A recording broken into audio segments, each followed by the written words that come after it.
Welcome to the Wide for the Win podcast.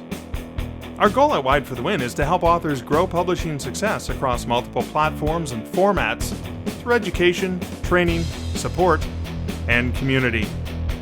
If you're interested in reaching readers around the world, diversifying your income as an author, and exploring the freedom of living a truly indie author life, you've come to the right place.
Hello and welcome to the WIDEStream. My name is Mark Leslie Lefebvre, and I have Ron Vitale with me here in the studios, but that's not the correct Italian way to pronounce it, is it? No, it isn't. Thank you so much, Mark, for having me today. I appreciate it. Well, I'm so great. It's so great to get you into the studio. So in recent episodes of the WIDEStream, Susie and I were wanting to talk about realistic expectations and planning for the year and stuff like that. And you posted something, I think it was at the very end of December, or was it in early January? The end of December, that is correct. So you posted something that I found very inspiring and very helpful. And I'm gonna have a link, but I'll drop a link into the circle group where you posted it. And this was a look at your year in review, because you've been doing a year in review for what, 10 years now? I just was looking at my website from 2011. I've been putting this up there, full transparency on, what do I spend? How much do I earn? What does everything cost me? So my plan doing that is to have new indie authors that are coming into the industry to get a sense of like real Right. world expenses. Okay, so and you've been doing it since 2011, and I can't do the Yeah, math, but that's more than 10 years. yeah. I'm that smart. I can figure that part out. But let's talk about some of the expenses. So some of the expenses are probably going to be editorial, cover design. What other things? Yes, Squarespace for website fees. Over the years, I've tried different email platforms such as Mailchimp, MailerLite, etc. Advertising, like you said, editing, cover design, copyright fees. Anything related to the business. I Okay. like to mark that down, and then that way there's a big list of like, here's what I spent and here's what I brought in. Okay, cool. And I'm just Deanna, our treasurer and accountants person, DF Hart, would want to know potentially, are you basing it on expected income because that's what the dashboard says, or actual money that gets deposited into your account? Actual money that gets deposited in the account. Like that's Okay. why I do it at the end of the year. I want to get a sense of here's everything that came in, here's everything that I spent. This is what I learned. This is what worked. This is what didn't work. Cool. So you're actually not looking at accounts receivable. You're looking at actual receivables, actual Yeah, money in. Okay, that's good. actual And it's good money. to understand that, right? The difference between those two. Right. Okay. So, and I didn't prep you in advance to say, could you quickly share, sort of, because you had the 2024 numbers, could you just quickly share, okay, this is what I spent on this is what I spent on that, and this is what my outcome was? Yeah, I could give you a quick little, Yeah. summation of what that is. I'm looking at the site now. I pulled up my article, and for expenses, and I'll give a little bit of a drill down. I spent $1,306. Again, this is U.S. dollars. Okay. I really pulled back this year on advertising because I'm in the transition of starting a new series, so I put out a book one of a series. I Okay. didn't want to spend a lot of money, so my advertising spend for the entire year was extremely low. Like we're talking $62, whereas Gotcha. years in the past it's been hundreds or thousands of dollars. So I Wow. really pulled back on that. Biggest expenses are things such as like proofreading costs, cover costs, and then my Squarespace website. They were the big expenses for the year. And the Squarespace, is that for selling direct? No, it is just the platform that I've used now for over a decade in building the website. I Okay. use PayHip. I have on the side for I've experimented in the last like year or two in trying to sell direct. I frankly have struggled with trying to get Right. people to trust that platform, but Squarespace is just for the website itself.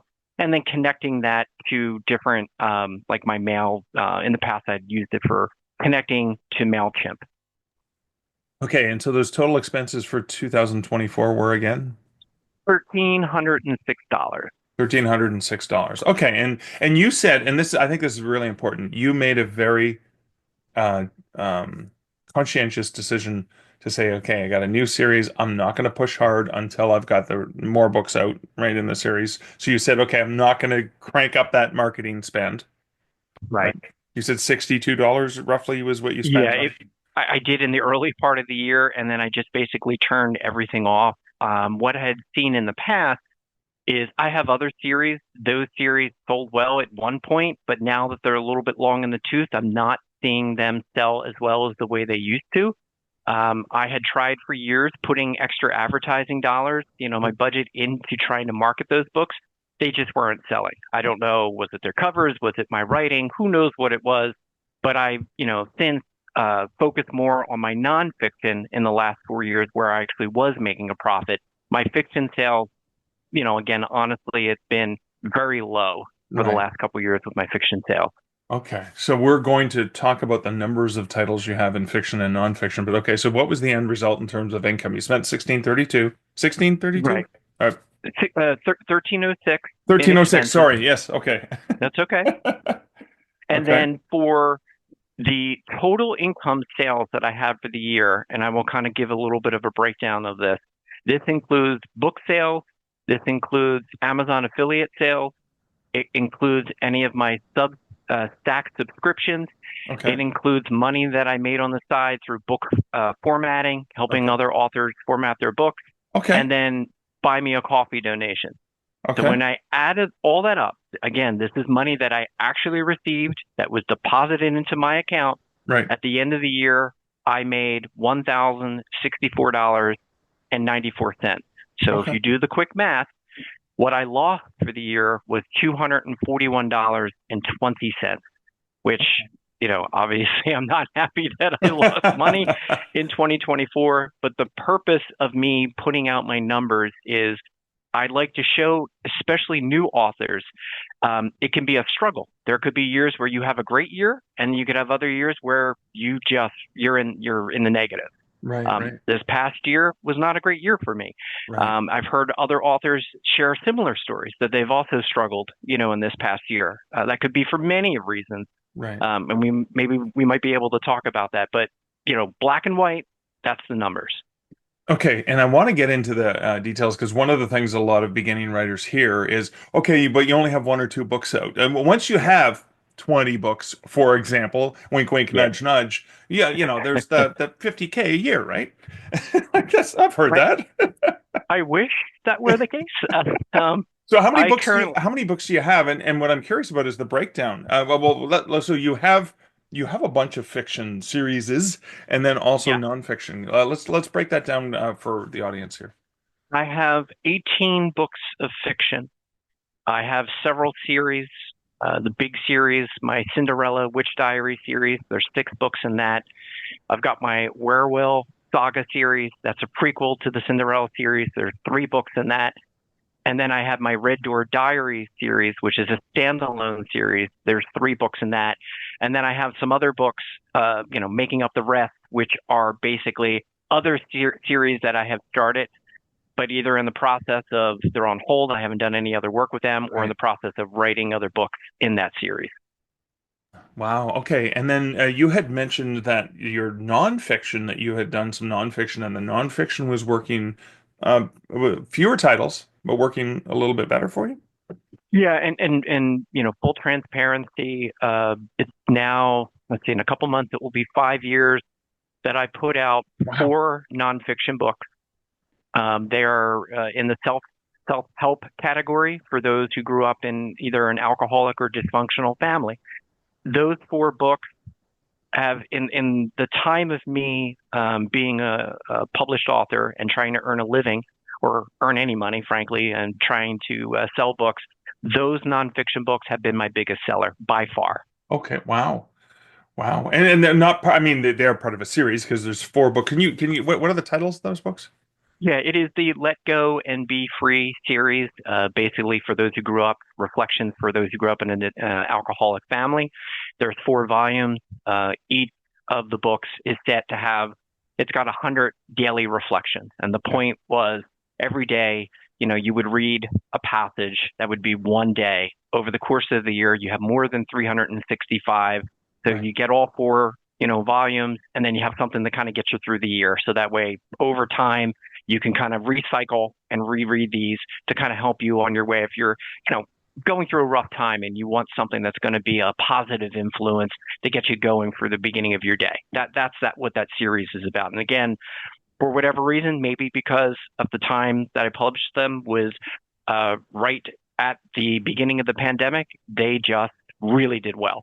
Yeah. And that's something that I frankly didn't have to do a ton of marketing. I just did your basic Amazon, turn an ad on, didn't use anything else, and Right. it just started selling. So you know, whether I got lightning in a bottle with that, I wish I could tell. But um, when I compare the sales from my fiction books, my Cinderella book one is the closest that comes anywhere near it, and it wasn't. I don't, I don't have the numbers right in front of me, but I don't think it sold half as well as what the first volume of Really. the nonfiction book did. And so Cinderella book one, is that like a reduced price one, or how does it? Okay.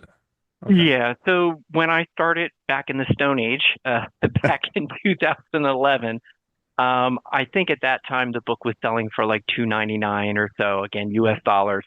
Over time, after I joined Wide for the Win, I'd been trying for a couple years. Before Wide for the Win, I tried KDP Select. I tried all different kinds of things to kind of really get that Yeah. book one, out there. And then, get to the end of book one, there's information about book two, book three, etc. Right.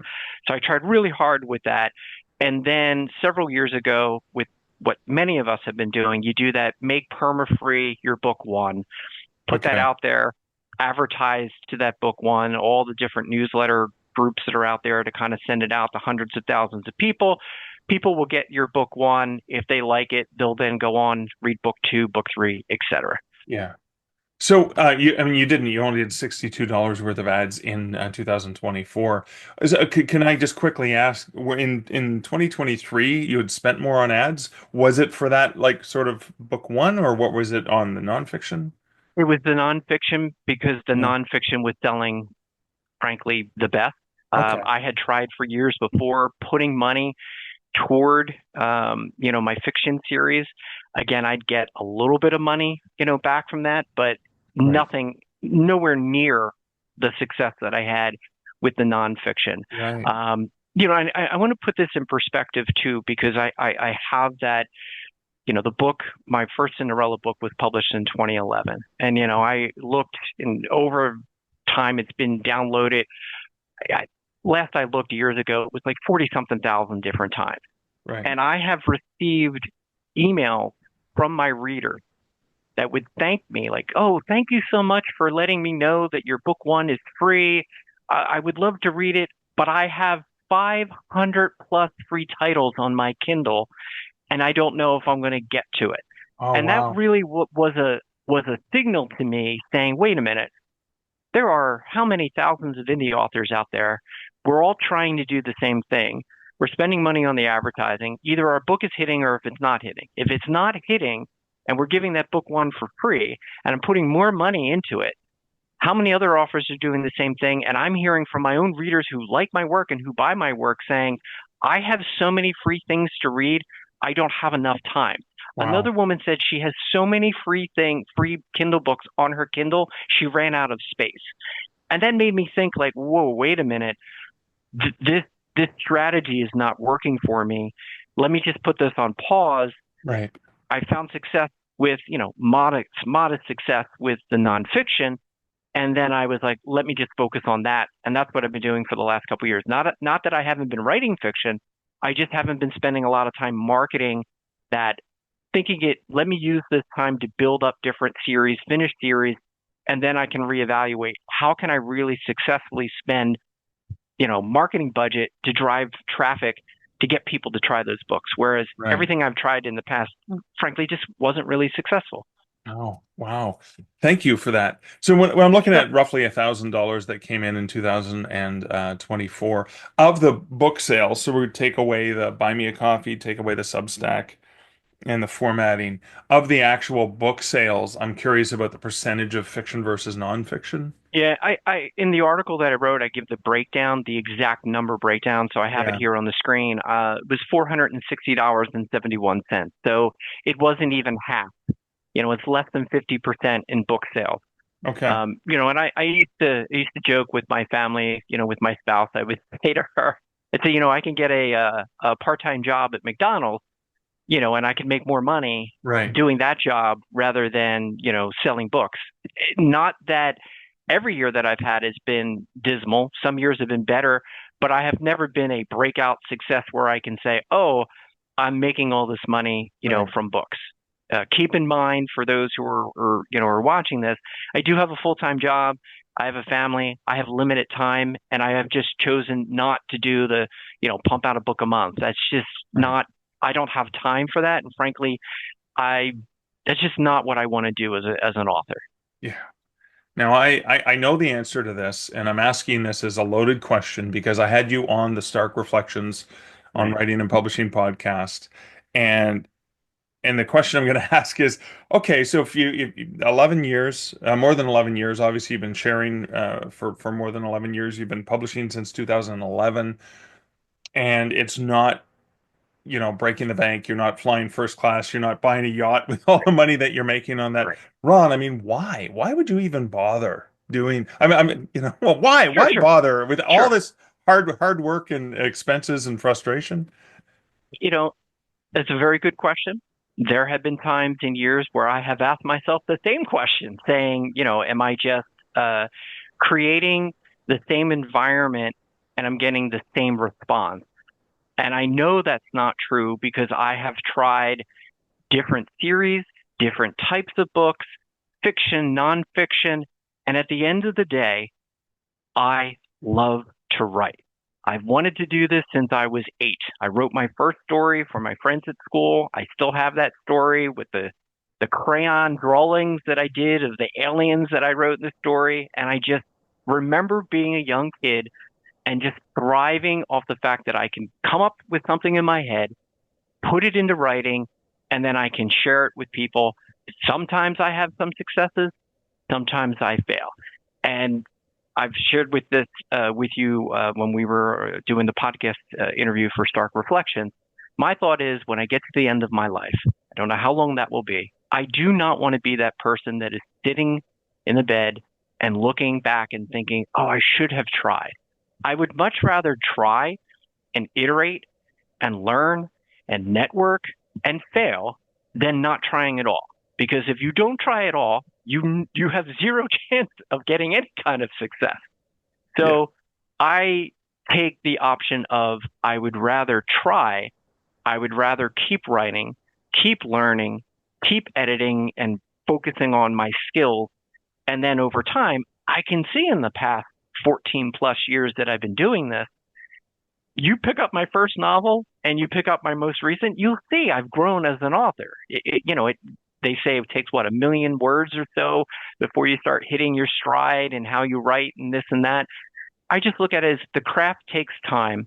I'm not in it just for the money. If I were in it just for the money, I'm pretty certain that many other authors would say there's a heck of a lot of easier ways to make much more money. And again, that's why I have my day job because yes, that's hard, but that's where I make my money.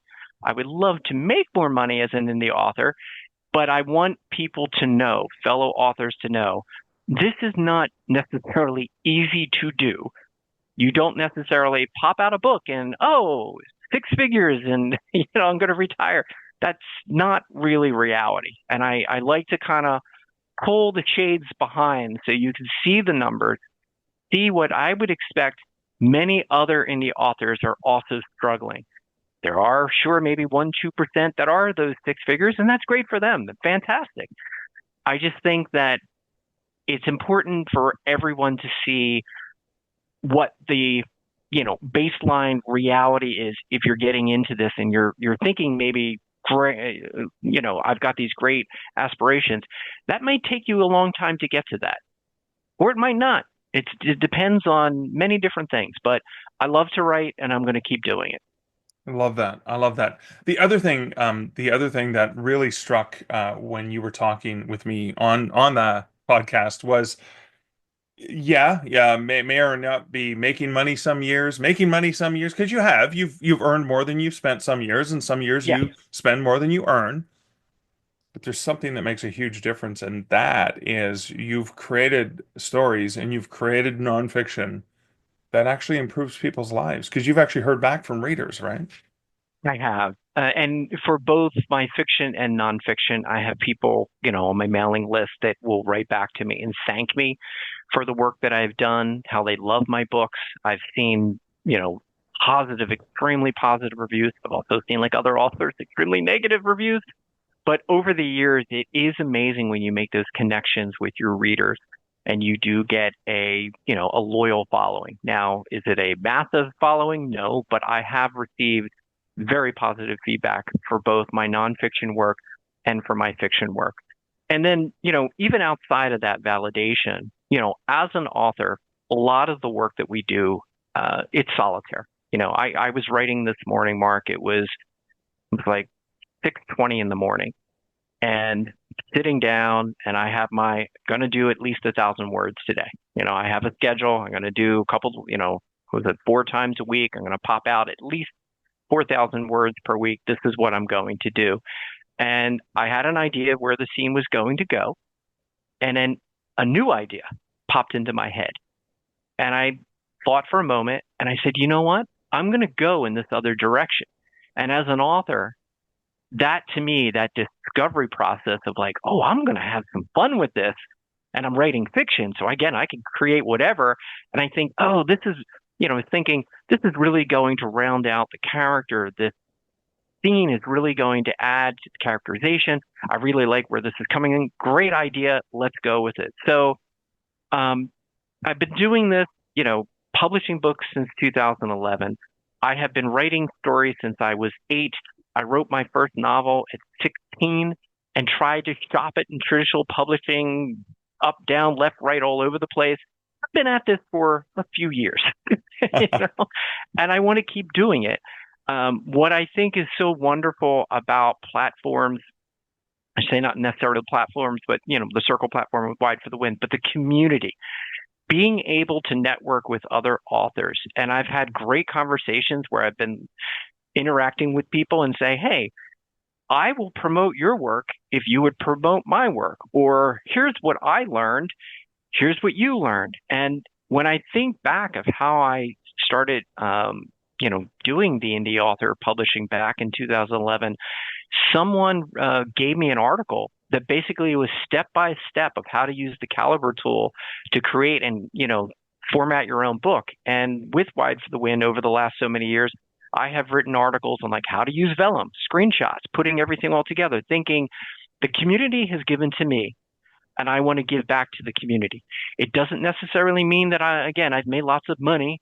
That's not true. You see my numbers. This past year did not do well, but I still think it's important to give back to the community and make those connections and say, hey, I'm in it, not just for the money. I want to keep doing this. I want to keep learning. I want to better my craft. I'm going to keep moving forward. If I say, woe is me, it's not going to make my books any better. But if I keep writing and if I keep trying and I keep talking with people, that is going to make the change that I want to be for the future. And that message, I think, is critical for new indie authors to hear. When you hit that wall, please do not give up. Do not give up. Keep writing, keep talking to people, keep moving your work forward. Awesome. Thank you, Ron, so much. I love that. I find it very inspiring. I want to thank you for sharing what you just did now in the WIDEStream. Also want to thank you for sharing the post, and there'll be a link, in our show notes to the Circle group where you left that, as well as your blog, so people can check it out and look at all the details. I know we've popped some of it up on the screen already, but can you please, final words, just let listeners know where they can find you online? Yeah, sure. Best place to find me is at ronvitale.com. Again, if you're in Wide for the Win, look me up, send me a direct message. I'm very happy to talk and, interact, network with people. I'm open to that. It'd be fantastic. Awesome. And Ron, thanks again for hanging out with us today. Oh, you're welcome. Thank you so much for having me. I appreciate it. Thank you. Thanks. All right. And so that is it for this episode of the WIDEStream. Just before the closing, we will be playing a word from one of our sponsors. And yes, these are the sponsors that help us with our Circle platform, so that we can actually pay for the Circle platform. So word from our sponsor, and then the tail credits. Thanks again, Ron. Have a great afternoon. Thank you. Ebooks are great, but there's just something about having your words in print. Something you can hold in your hands, put on a shelf, sign for a reader. That's why we created D2D Print, a print-on-demand service that was built for you. We have free, beautiful templates to give your book a pro look, and we can even convert your ebook cover into a full wraparound cover for print. So many options for you and your books. And you can get started right now at draftedigital.com.